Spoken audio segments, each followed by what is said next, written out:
Eu não sei se você já notou, até na inspiração do Espírito Santo, que quando ele pergunta, na terça-feira passada, nós trabalhamos, que queres que eu te faça? A pergunta dele. E hoje, a pergunta é, quem dizeis que eu sou? O que nós falamos a respeito de Cristo para as pessoas? Quando nós damos aula de evangelismo, nós dizemos assim, que existem duas estratégias, a estratégia da pata e a estratégia da galinha. No evangelismo, pasmem, mas essa é uma verdade. Pasmem, porque a pata, ela bota um ovo grande e fica quieta. O ovo dela é bem maior do que o da galinha, mas ela não faz propaganda, ela não anuncia. Agora, a galinha bota um ovo bem menor e faz uma propaganda muito grande.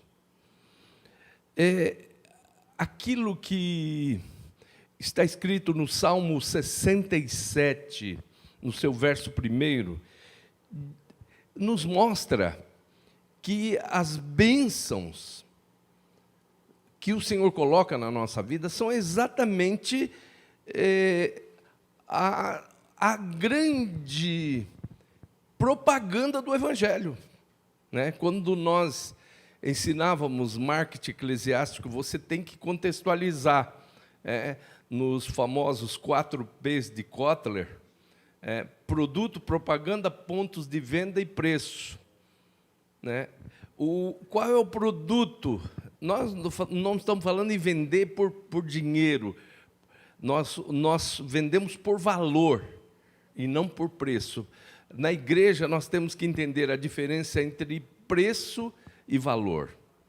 Então, qual é realmente o produto nosso, como igreja, como agência de salvação? Salvação. Esse é o primeiro P. O segundo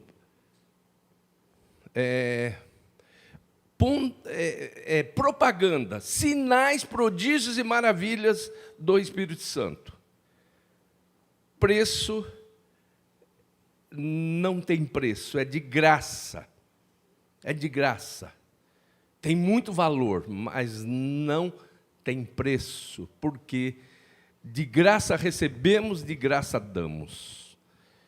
E os pontos de venda são as nossas igrejas, os nossos points.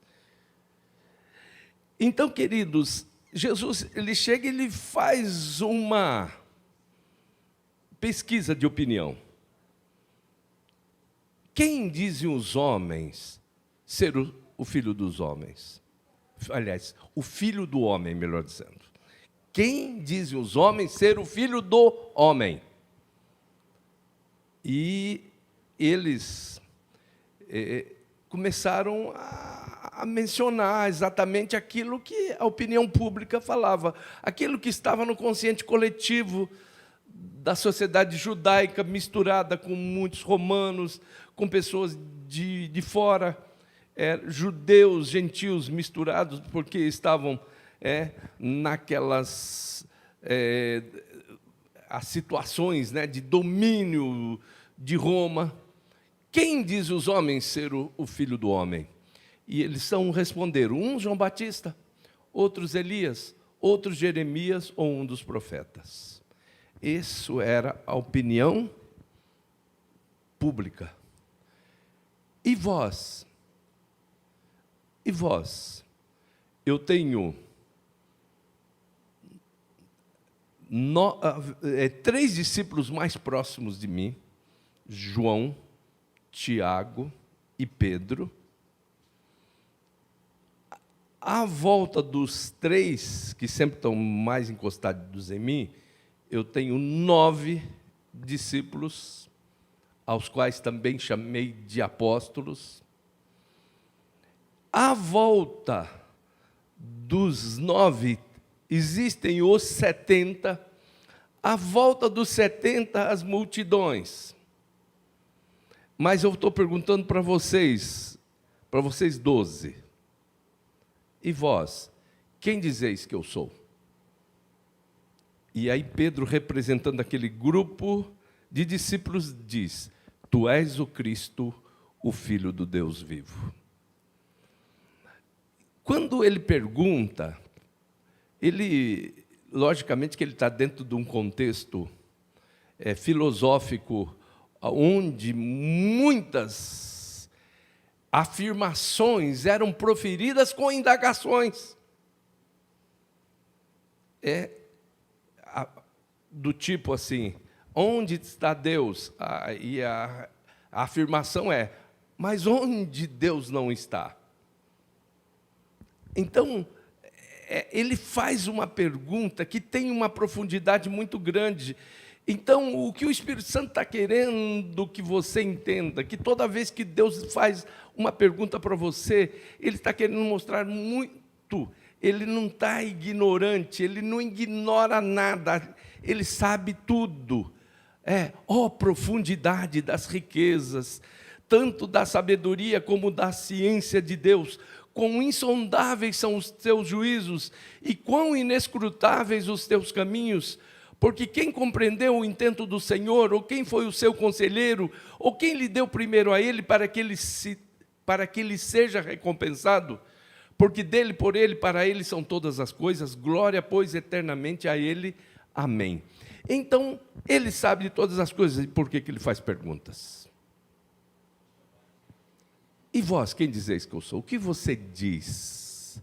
Pedro disse, tu és o Cristo, o Filho de Deus vivo. E aí nessas perguntas, que você vê a atuação da divindade, desse Deus triuno.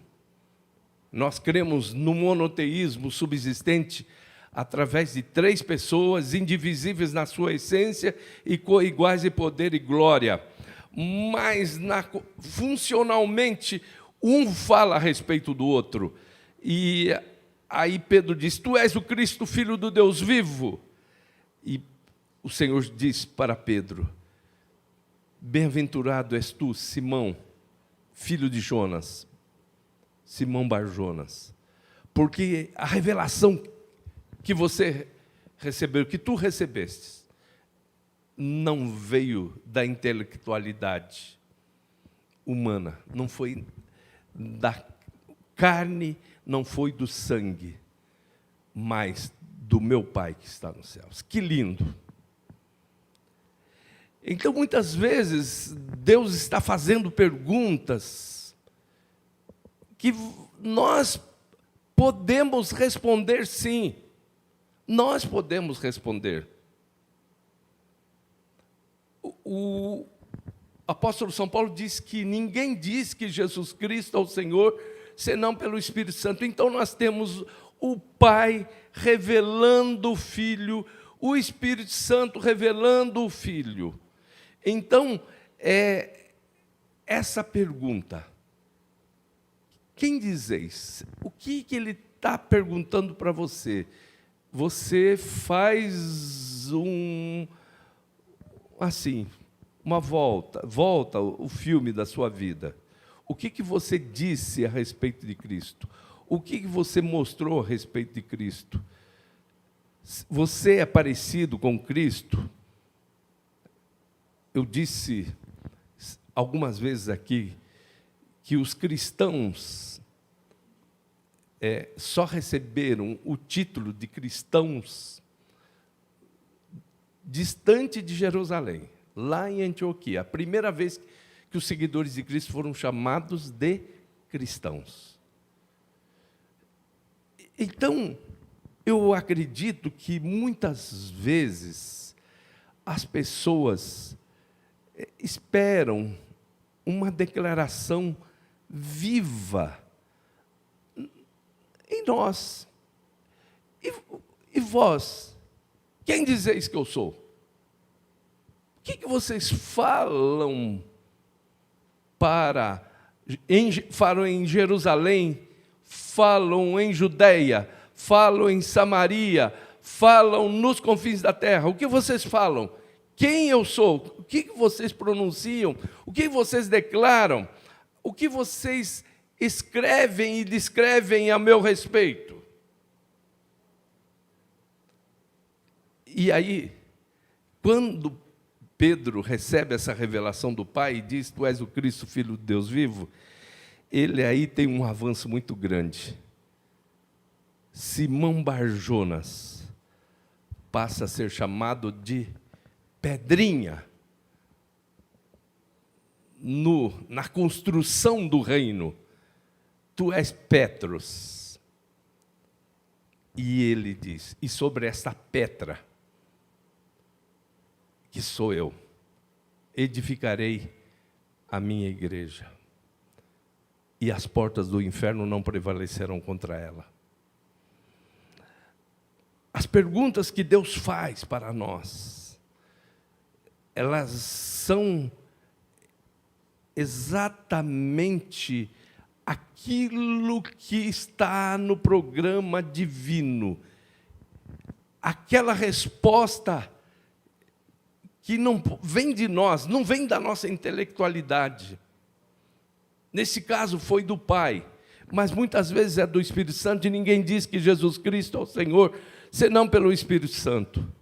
Mas a pergunta é essa: o que nós dizemos a respeito de Cristo? Em Jerusalém, o que é Jerusalém? Eu, minha casa, minha igreja. Judeia são os meus parentes consanguíneos e os meus parentes espirituais. Samaria são os meus amigos, vizinhos, os meus colegas de trabalho, colegas de faculdade. E os confins da terra são os desconhecidos. Isso eu estou falando, contextualizando aqui, em termos de dinâmica do Espírito Santo dentro de uma vida de metrópole, de uma vida de grande cidade. E vós, quem dizeis que eu sou? Tu és o Cristo, Filho de Deus vivo. E aí, que coisa linda. Essa revelação não veio de você mesmo, não foi a carne, não foi o sangue que deram essa revelação para você, Pedro. Você recebeu uma revelação direta do Pai Celestial. Então, prepare-se para as indagações de Cristo. E o que Ele espera que você responda? O que você vai responder para as pessoas? Quando elas perguntarem: por que você vive sempre animado? Eu lembro aqui agora, com toda certeza, quem me traz é o Espírito Santo. Há um cântico que a gente entoava: eu vivo, Senhor, porque Tu vives. Porque Tu vives, Senhor, é que eu vivo. Me dás consolo, me dás abrigo, e na aflição o Senhor está comigo. E aquilo que o apóstolo São Paulo disse: não mais vivo eu, mas Cristo vive em mim. E a vida que agora vivo-a na fé do Filho de Deus, o qual me amou e se entregou por mim.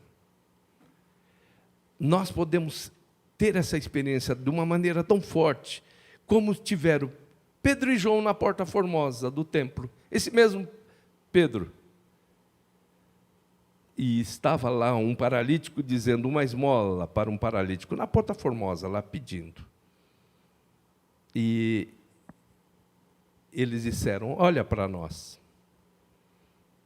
E aí, aquele coxo não viu o Pedrão, que negara Jesus 3 vezes, que cortara a orelha do servo do sumo sacerdote, o Pedrão, cheio, que voltara para a pesca e que Jesus o apanhara sem roupas lá na praia.